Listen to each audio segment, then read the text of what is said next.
Nggih. Nggih ngaos niki kula insyaallah ngaos 20 menit. Terus mboten niki dirungokno tenan niki. Terus kula cerita kitab Hikam niku dikarang oleh Ibnu Athaillah napa As-Sakandari. Terus beliau adalah murid dari Abul Abbas Al-Mursi. Abul Abbas niku murid saking Abil Hasan Asy'ari. Nah, ingkang menginspirasi perilaku ulama di Indonesia khususnya niku adalah tulisan-tulisan utawi madhab-madhab utawi pilihan-pilihan maslak thariqah ingkang dipegang kalian Abul Hasan sinten Asy'ari. Jadi niku nggih nguntungno tiyang Jepon. Madhab ini ora unik. Terus di antara yang diceritakan Syekh Hasan Asy'ari, nate suatu saat ada seorang wali, di mana-mana wali itu nggih selerane namung kepengin parak pangeran, mboten kepengin dosa. Singkat cerita, si wali ini berdoa di multazam, tempat paling mustajab, ya Allah, takdirkan saya supaya saya tidak pernah dosa lagi. Jadi ndonga supaya ora iso dosa meneh. Niku jawabe pangeran, fa aina ad'u ghufrani. Wong iku nek ora dosa iku sifat ghafur ku ora nganggur. Kok Allah niku wis kadung di sifat ghafur, zat sing akeh napa ngapurane. Dadi umpama donya iku ora ana dosa iku sifat ghafurku terus piye? Dan niku sing dadekno tiyang boten terus seneng dosa niku boten, tapi seneng arep-arep rahmati Allah Subhanahu wa taala meskipun keadaannya nate napa dosa. Kemudian itu jadi madhab yang membedakan ahli sunnah dan tidak ahli sunnah. Kamane jadi gerakan ekstrim.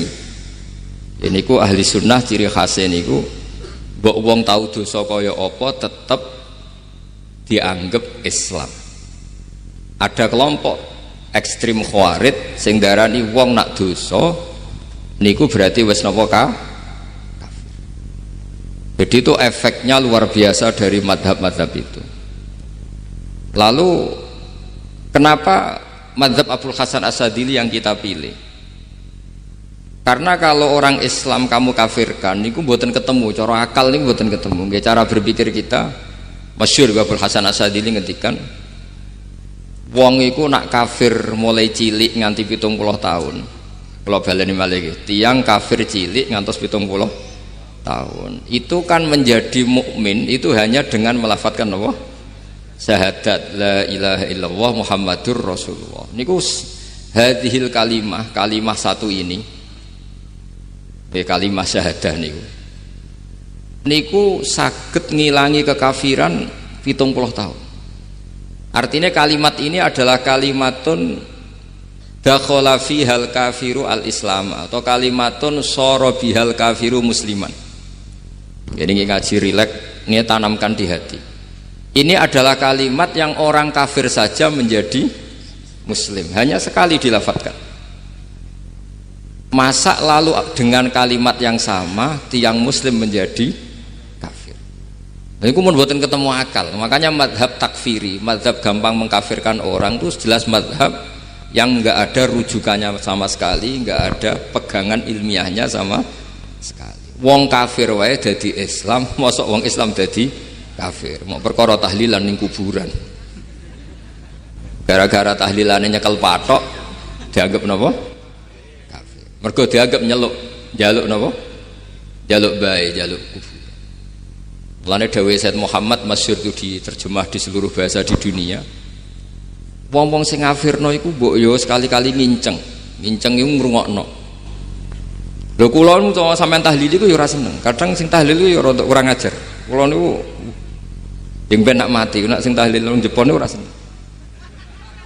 Mergo yo rada sombong lah wong tahlil iku yo kadang rada sombong. Misale ngaten, kula kiyaine jenengan. Dungane ngene, ya Allah, ini guru saya. Ingkana muhsinan fazid fi ihsani. Kalau dia baik, itu ya tambahlah kebaikannya. Mosok murid muni gurune baik itu kalau itu Itu kan ngenyek uang. Ini soleh-soleh permanen dianggap napa? Jadi dungane itu ngeper ingkana muhsinan fazid fisa. Wa ingkana musian fatajawas anhu, misalnya kalau dia orang buruk, kalau beliau orang buruk yang kau maafkan. Maka orang-orang di luar sana yang mengatakan andekan tahlil itu baik pasti dilakukan sahabat, itu logika yang keliru. Sahabat gak mungkin kan nahlili Kanjeng Nabi ngendikan ingkana musinan. Sido kafir ngoten iki mboten. Lah wong Kanjeng Nabi kok apike di ngendikano ingkana, ini kok kafir. Wong Nabi kok ingkana, andai. Saiki pertanyaannya gini. Kita sebagai kiai, sebagai guru, ku murid nak tahlil ya rada kurang ajar sithik. Wong gurune kok diomongno ingkana musinan ambek ingkana musian. Nah pertanyaannya gini, lepas dari rodok kurang ajar lah, dalam tahlil itu rodok kurang ajar karena nyebut guru ora kode kana muhsinan tapi ingkana muhsinan. Maksudnya kalau sampean sebagai murid kan menapa kode kana muhsinan, guru saya benar-benar orang baik, bukan ingkana andekan orang baik. Tapi ada satu kepastian bahwa ini tidak minta sama mayit. Jadi tujuan kalau kita minta mayat itu salah sama sekali. Wong kita datang ke kuburan malah memintakan ampunan untuk mayit. Kok iso darani njaluk iku piye? Ya mergo mau didelok kok adoh ketoke ngatong ya berarti njaluk. Lah ya wong fatwa kok mau berdasar inceng-incengan kok adoh niku. Iku ora jelas ya fatwa ngene. Paham gitu. Terus jenengan kudu yakin, enul yakin bahwa mazhab kita itu yang benar, bahwa tahlilan di kuburan tidak kafir karena tidak minta ke mayit, malah memintakan untuk mayit atau memintakan ampunan untuk mayit. Cuma redaksi sing rondok-rondok ngoten niku dikurangi lah. Nak kangge guru niku nggih dikurangi lah, dikurangi. Ya Allah, jenengan Maha Pengampun, kula suwun guru kula jenengan ampuni. Jadi ampun ngangge donga sing teng salat mayit.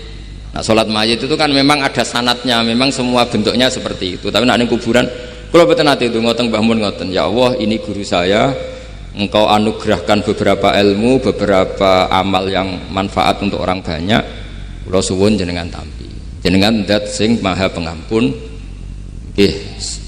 jenengan ampuni. Tapi betul ngangge ingkana itu, angen-angen muga aku dadi kiai ini tersinggung. Murid orang ajar, masuk darani gurune apik iku andekan. Ya tapi berhubung ra paham ya alhamdulillah ya tahlil yang Wali Songo ya buanter-banter nganggo mik. Lah sing kene paham ya rodok risi ku piye? Wali Songo darani ingkana iku piye wae. Dadi niku mareni nggih, mulane kula suwun nak tahlil nyewa kiai sing alim lah ben rodok bener, ben rodok bener. Tapi ampun nyewa kula mboten purun. Kula nu gak ada pondok lah dadi mboten saya masyhur susah diundang orang kecuali yang ada hubungan guru, hubungan sarang. Karena beliau lama sekali ngajar di MGS, beliau Gus Maksum itu lama ngajar di MGS, jadi saya itu hanya datang di orang-orang yang pernah khidmah di sarang, terus yang pernah keluarga sepuh. Saya datang ke Jakarta ke Pak Quraisy Shihab itu ya karena Pak Quraisy itu lama sekali bikin diskusi tafsir, akhirnya saya termasuk pengajar di pondok beliau. Jadi faktornya ya hanya karena itu. Bukan yang lain. Terus kula suwun nggih, jenengan kedah yakin kalau faham takfiri yang memudahkan mengkafirkan orang lain itu faham yang salah. Karena itu bahaya. Terus bahaya kedua secara fikih. Secara fikih itu nanti repot. Kalau nanti di salah satu seminar itu sudah mau zuhur, ketemu satu narasumber yang gampang mengkafirkan orang, itu separuh masjid kebetulan mereka banyak yang bisa ngaji itu terus gak sholat duhur. Ditanya sama mereka, lu kok tidak sholat duhur, ini sudah masuk waktu, kan sholat hanya wajib untuk orang muslim, kita akan kafir ya karena dikafirkan tadi kan, kalau bid'ah kan dikafirkan. Akhirnya gak kafir sholat. Efek dari madhab itu panjang. Kalau betul faham mereka itu betul, berarti yang sudah kafir, orang kafir itu wajib sholat enggak kan? Itu malah panjang kan, karena terus menjadikan orang Islam tidak tidak sholat. Nanti ke masjid tidak boleh, orang kafir nggak boleh masuk masjid. masjid itu efek fikihnya panjang. Jadi kalau suwun mazhab Abil Hasan apa Asyadzili niku dipegang. Nah itu mazhab beliau itu implementasinya di teng kitab Hikam nih. Karena Hikam itu putu murid yang paling bisa mengimplementasikan, menjelaskan cara pandang mazhab Abil Hasan apa Asyadzili sing dados thariqah napa Syadziliyah. Terus ketiga, itu cara pandang itu detail. Detail itu jelimet. Mesti sampean ora kepikiran. Misalnya begini. Ketika ada orang salah jenengan marah, itu sebenarnya karena salahnya apa karena hal yang lain? Normalnya orang itu berpikir karena salahnya. Itu keliru cara mazhab Hasan Asyadzili. Pasti kamu marah itu karena ada hal lain. Misalnya kayak pembantu elek kriting mecahno gelas, mesti langsung mbok amuk. Alasannya mecahno gelas. Tapi nek sing mecahno iku wong ayu, kowe iso ngamuk. Kowe iso ngamuk wong ayu. Mecahno gelas lah. Kok gelas lemari rasa gelas. Sama. Kamu janjian sama orang wongnya nyulayani janji, mesti mbok maki-maki. Katanya jam 10 kok udah datang gini-gini. Nah, tapi kalau yang terlambat itu wong sing ngutangi kowe iso ngamuk orang sing ngutangi kowe. Atau sing terlambat itu komandannya, atasan kamu. Atau kiainya. Artinya gini, ketika kamu marah atas nama terlambat itu sebetulnya karena terlambat atau karena hal lain. Nah, maksiat juga gitu. Cara pikirannya Abdul Hasan Asyadzili, ketika kowe roh misalnya cawe itu maco naik apa lah ninja atau apa, mesti kowe darani wah seluput suwuk. Tapi nak dikandani, niku putune jenengan. Mesti langsung ya Allah jenengan sepunten. Jadi sebenarnya kita kebencian sama orang lain itu karena kebetulan itu tidak keluarga kita. Coba kalau itu keluarga kita, pasti kita mikir ulang. Kowe gedeng wong ra salat, mesti sebabnya dua. Satu tidak sholat, dua kebetulan itu tidak anak kamu. Kalau itu anak kamu pasti istighfar berhari-hari untuk dimaafkan Allah, bukan maksud no. Tapi kalau orang lain kowe masuk.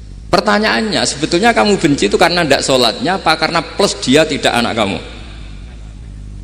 Nah itu pikirannya Abdul Hasan apa? Kowe ngamuk itu gelas pecah itu perkara itu pecah gelas apa plus yang pecahno elek. Nah itu pecundang kita, itu cara pikiran Abdul Hasan. Kita ini pecundang itu enggak fair. Apa? Betul fair. Nah itu terus beliau diantaranya punya cerita Nabi Ibrahim itu pernah diangkat ke Allah di alam malakut. Di alam malakut kemudian ini ada di kitab Hikam juz 2 halaman 4 yang di bab ini yang saya baca. Ini cerita terakhir nih pun bantu pun sampean tak ngaji suwi-suwi ra mesti paham aduk sediluk. Nak sediluk kan dia alasan kenapa ora paham salah Gus Bak ngulangi sediluk. Lah nak suwi sampean ra paham malah ribet kan diulang suwi ra paham goblok tenan berarti kan gitu. Nah ini untuk menjaga harkat dan martabat niku ngajine sediluk mawon dan takoki malaikat kenapa ora paham salah Gus Bak ngajine sediluk. Jadi duwe napa alibi lah gada napa pembelaan.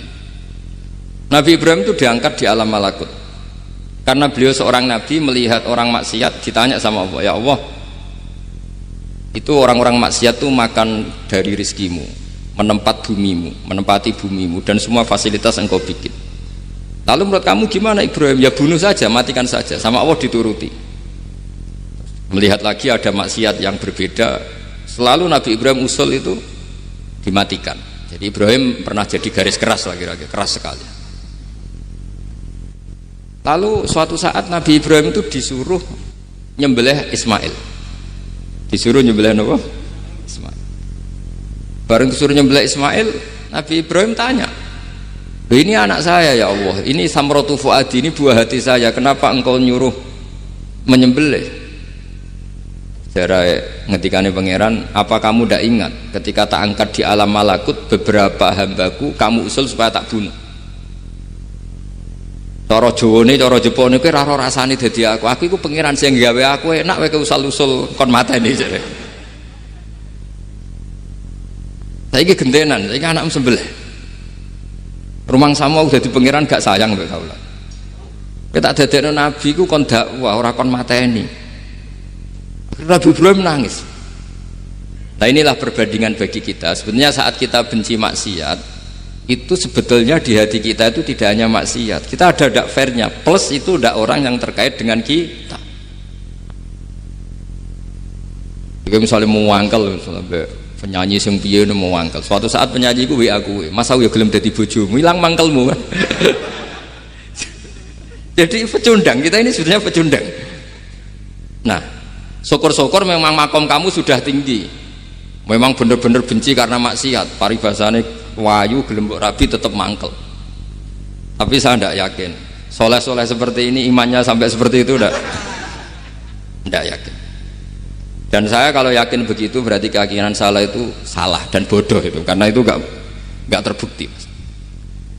Makanya ini kitab baru kalian kitab hikam, karena ini acara ngaji hikam kula waos sedikit mawon kula waos ini jawabannya Nabi Ibrahim ketika disuruh nyembelih Ismail teng halaman 4 juz 2. Allahumma hadza waladi wa samratu fuadi wa ahabbun nasi ilayya fasami aqailan yaqul ama tadhkurul lailah allati sa'alta fiha ihlaka abdi awama ta'lamu anni rahimun bi ibadi kama anta syaqiqun bi waladik. Jadi Ibrahim, anak kamu sembelih. Kata Ibrahim, ini nggak mungkin Gusti, ini buah hati saya, kenapa engkau minta ini tak sembelih? Apa kamu tidak ingat pernah mengusulkan saya menghabisi sekian hamba saya? Kalau kamu bisa sayang anak kamu, saya juga sayang hamba-hambaku. Enak we. Mikir. Jadi makanya kalau suwon kita ini hidup harus insaf. Nak kira dia duit, iku yo mangkel tenan, loro tenan. Terus bojomu mbok kon sabar pas kowe ra ngekeki duit, iku yo ora fair. Yo ben-ben ngamuk.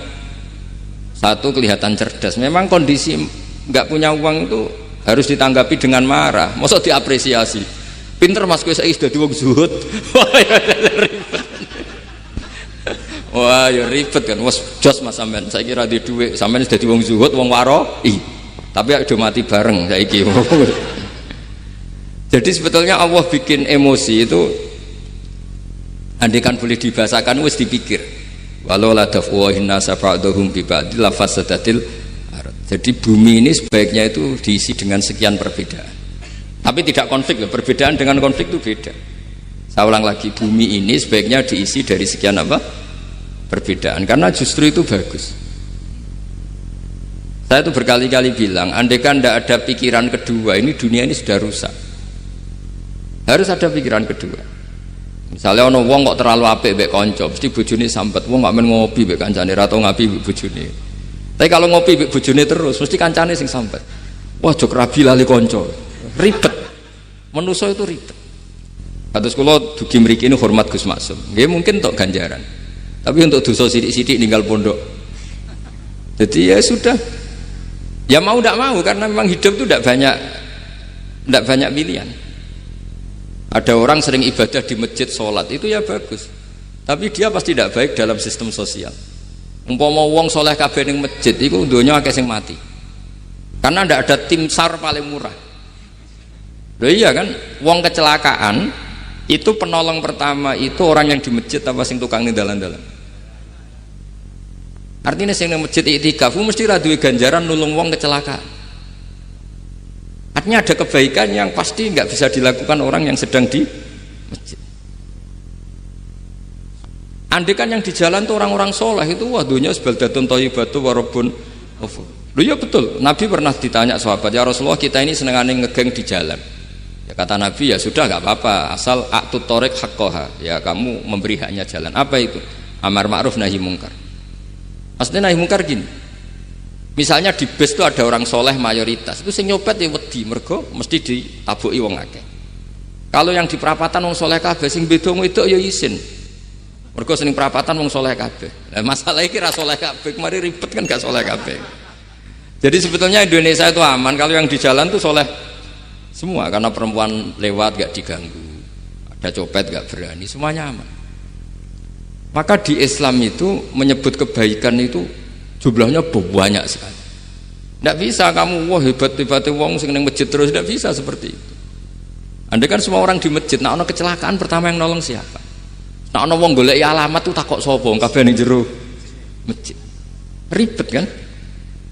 Nah, makanya ini Quran bikin aturan wala taq'udu bikulli siratin tu'iduna wa tasudduna an sabilillah. Yang enggak boleh itu duduk di jalan sambil mengganggu atau mengancam hal-hal yang baik. Tapi kalau duduk di jalan justru membantu hal-hal yang baik, maka ini disyariatkan oleh Islam.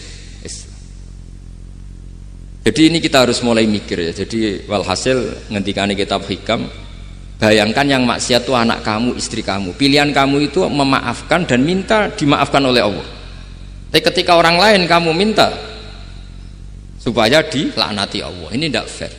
Sehingga kita diajari guru-guru kalau minta ampun ighfirli wali walidayya wali jami'il muslimina wal muslimat. Masih dikata wali jami'il muslimina al muslimat wal mu'minina wal mu'minat. Itu filosofi yang luar biasa, kata jami, semuanya ya Allah engkau maafkan.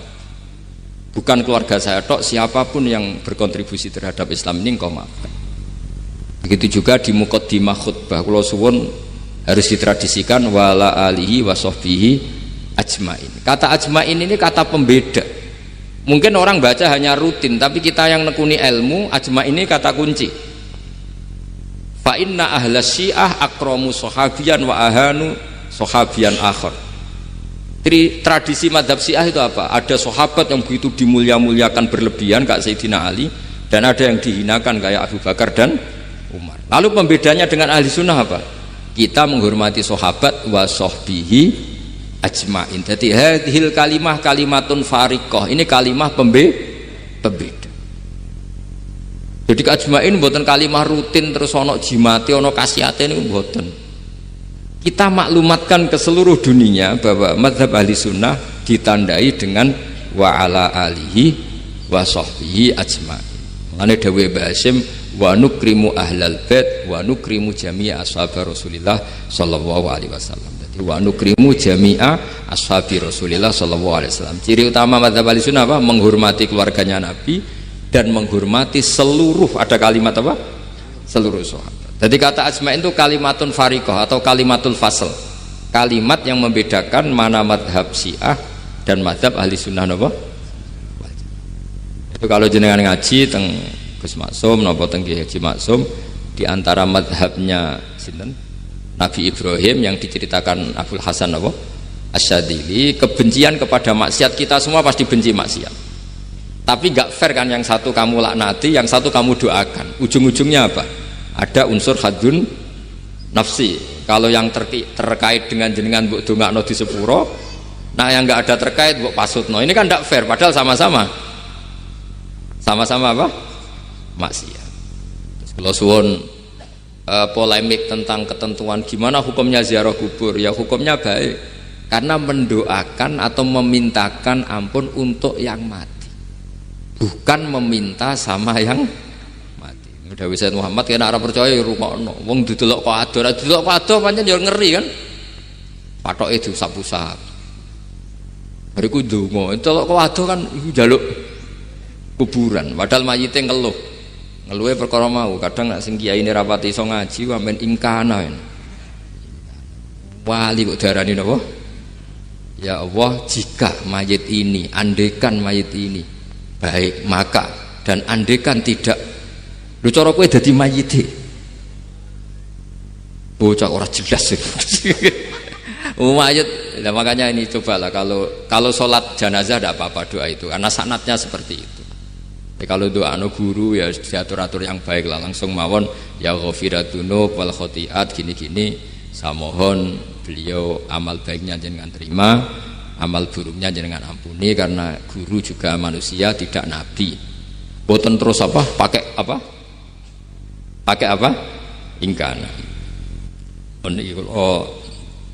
apa kita beruk. Nah, mulane itu setelah peristiwa ini Nabi Ibrahim menghentikan faman tabi'ani fa innahu minni wa man asoni fa innaka ghafurur rahim. Ya Allah, orang yang ikut saya ya pasti bagian dari saya, artinya harus berhak mendapat syafaat. Tapi orang yang sedang tidak taat sama saya, kula suwun beri hak untuk tobat.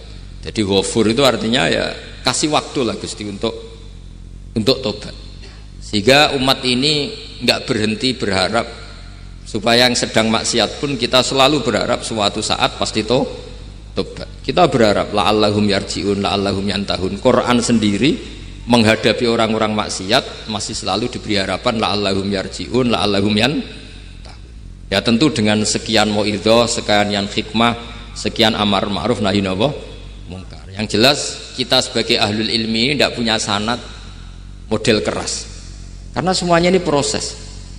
Sama nggak bisa niru Nabi itu kan dulu perang Gus. Loh, Nabi perang dulu itu enak. Enaknya itu Nabi mesti bener, musuhnya mesti salah. Itu Abu Jahal CS. Saiki kowe perang kowe ora mesti bener. Musuh ora mesti salah. Terus kabeh tegas piye oleh tegas wong padha ora jelas. Riyen tegas kan gampang, Nabi mesti bener, musuhnya mesti salah. Kan penak. Anak sampean, wah sampean masih macake santri ini. Cara tukaran mbek tanggamu ora mesti tak bela. Ya mergo ora mesti bener. Wong bapak anak cerita kula, ana imam masjid sepuh, istiqomah geger mbek pengurus takmir. Ya kadang bener sing cah nom-nom. Kaya imam masjid sing sepuh iku ndekne paling sepuh kudu dadi imam terus jare bapak. Iku istiqomah apa mau digenteni wong liya. Itu banyak alumni sarang, alumni Pelosok Lirboyo nganggur gara-gara sing tua itu mau digenteni. Nah, tapi misalnya kok sing nom ambisi ya salah, wong ono sing sepuh kok sing nom ambisi hidup itu udah banyak pilihan. Artinya gini loh, di wilayah istihad, di wilayah mikir itu potensi salah itu ada. Ya wow, kena abot keluargamu mesti sering ninggal bojo. Nah abot bojo mesti mengabaikan ibu kamu, saudara kamu. Nah ngono sing imbang Gus. Rai-rai pas-pasan wangel imbang. Ndak segampang itu ngelola keseimbangan itu ndak gampang. Karena hidup tuh wakana bena dzalika qawama itu ngukurnya ndak gampang. Misalnya sampean sholat soft awal terus. Ini ada ulama yang kritik meskipun sholat awal paling apik. Kowe iku sapa kok ngarep terus koyok paling bener. Jebule kok ngarep jebule salah. Lah yo kan kuatah. Orang maksa sholat awal terus nang Mekah, jebule salah. Jadi ono juga wali yang kalau sholat tuh nang nggo guri ditakoki, "Kenapa kowe sering nggo guri?" "Aku iku isin. Madhep pangeran kok hebat wae kok ngarep." Banyak juga cara pandang ini karena wilayah istihad. Napa wilayah napa? Wilayah istihad itu kayak iya kayak enggak. Makanya dalam masa misalnya gini contoh paling gampang. Kalau ada boto gaweane wong Rembang cek wong Blora, itu kan sering kena teletong dan teletong itu jadi materinya. Ono sapi ngising ning kono dibaro terus diolah jadi boto. Terus kemudian boto ini jadi masjid. Itu najis apa enggak? Najis kan karena disuci enggak bisa materinya najis. Itu hanya boleh di mazhab Abu Hanifah. Abu Hanifah itu mengatakan alatut tadhir itu 3, air, turab, debu dan anar, api. Alasannya mazhab Abu Hanifah, orang mukmin yang dosanya banyak itu disucikan dengan api neraka. Berarti api itu min alatit tadhir. Sebab itu boto yang sudah dibakar itu otomatis suci. Tapi saya berkali-kali fatwa, tidak boleh dikiaskan kalau kamu tidak ada air terus nyolder air, nggak boleh. Nanti ada orang mandi junub pakai api, mau ora karu-karuan. Ya sudah, contoh itu hanya nggo boto mawon, aja mbok praktekno nak wudu ora ono banyu berarti oleh nganggo solder ya ndak.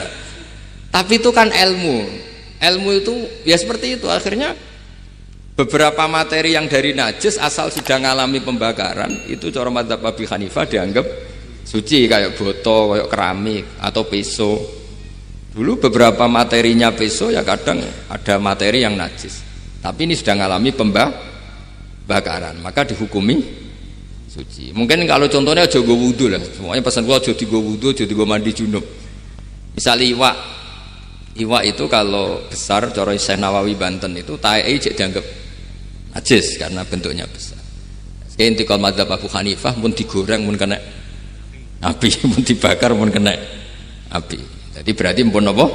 Suci. Nah itu jenenge madzhab. Jadi madzhab itu orang itu berpikir kemudian kayak iya kayak enggak. Makanya terus ada apa? Ijtihad. Nah, makanya dalam ranah istihad itu orang nggak boleh saling menyalahkan, ya sudah itu sama-sama mungkin. Makanya kalau dalam ilmu usul fikih disebutkan ra'yuna shawabun yahtamilul khata' wa ra'yuka khata'un yahtamilus shawab. Pendapat saya itu benar tapi ya mungkin salah, pendapat Anda salah tapi juga mungkin benar. Ini yang menjadikan ahli sunnah wal jamaah itu fleksibel. Fleksibel itu rileks. Karena di luar masalah usuluddin, masalah tauhid, itu ya mesti begitu. Sampean sering silaturahim ning kanca-kanca ning dulur-dulur. Apik. Tapi takokno bojomu, wong kok amen lunga. Karena terus kadang silaturahim nak keseringan yo keliru. Silaturahim jam 09.00 wae wong kerja. Maksudnya piye? Ini kan makanya terus ada orang cara mencintai Nabi itu gak pernah sowan. Ditanya, "Loh kamu itu mencintai Nabi kok udah pernah sowan?" Ya karena kalau saya sowan ganggu Nabi dong. Nabi kan punya anak, punya keluarga. Kalau nemuin saya kan artinya gak ngurusi anak istrinya. Dan itu menurut saya benar, saya termasuk kiai yang jenis itu. Makanya kalau kamu sering sowan saya itu tidak tak biji bagus, itu tidak bagus ya. Itu pasti gagu. Tapi misalnya seneng kok rasuan ya lucu, wong seneng kok ora tau sowan. Sampean milih ndi coba? Ini kan lucu kan? Lho sowan tuh mesti gagu apa enggak? Gagu. Tapi seneng kok ora tau sowan ya lucu kan? Ya itu istihad, maksudnya istihad itu ya ada sahabat yang senang Nabi itu gak pernah sowan. Ya hanya datang ke masjidnya ikut jamaah, datang ikut jamaah, tapi gak pernah sowan. Ada lagi sahabat yang kalau disuruh coba wajahnya Nabi itu kayak apa, saya gak pernah melihat. Padahal bertahun-tahun jadi sahabat. Karena ijlalan lahu, saya sangat menghormati beliau sehingga saya merasa gak berani melihat wajah. Ini banyak juga sahabat yang detail mensifati beliau, sampai hajibnya tahu, syaribnya tahu, semuanya tahu. Saking mencintainya, aku nak roh Nabi seneng delok. Sama-sama seneng, tapi cara mengimplementasikan, nah itu wilayah-wilayah napa? Istihad. Jadi kalau suwun terbiasalah dengan beda pendapat, dengan biasa mawon. Dan itu kita dilatih. Makanya wonten makalah masyhur ikhtilaful a'immah napa? Rahmah. Atau sebagian disebut ikhtilafu ummati rahmah. Umatku yang berbeda-beda. Beda itu bukan konflik loh ya. Beda pandang, beda sudut materi atau metode atau maslak niku semuanya asal ikhlas dan berbasis ilmu niku kabeh napa rahmah. Yes, ngoten mawon menami lami. Assalamualaikum warahmatullahi wabarakatuh.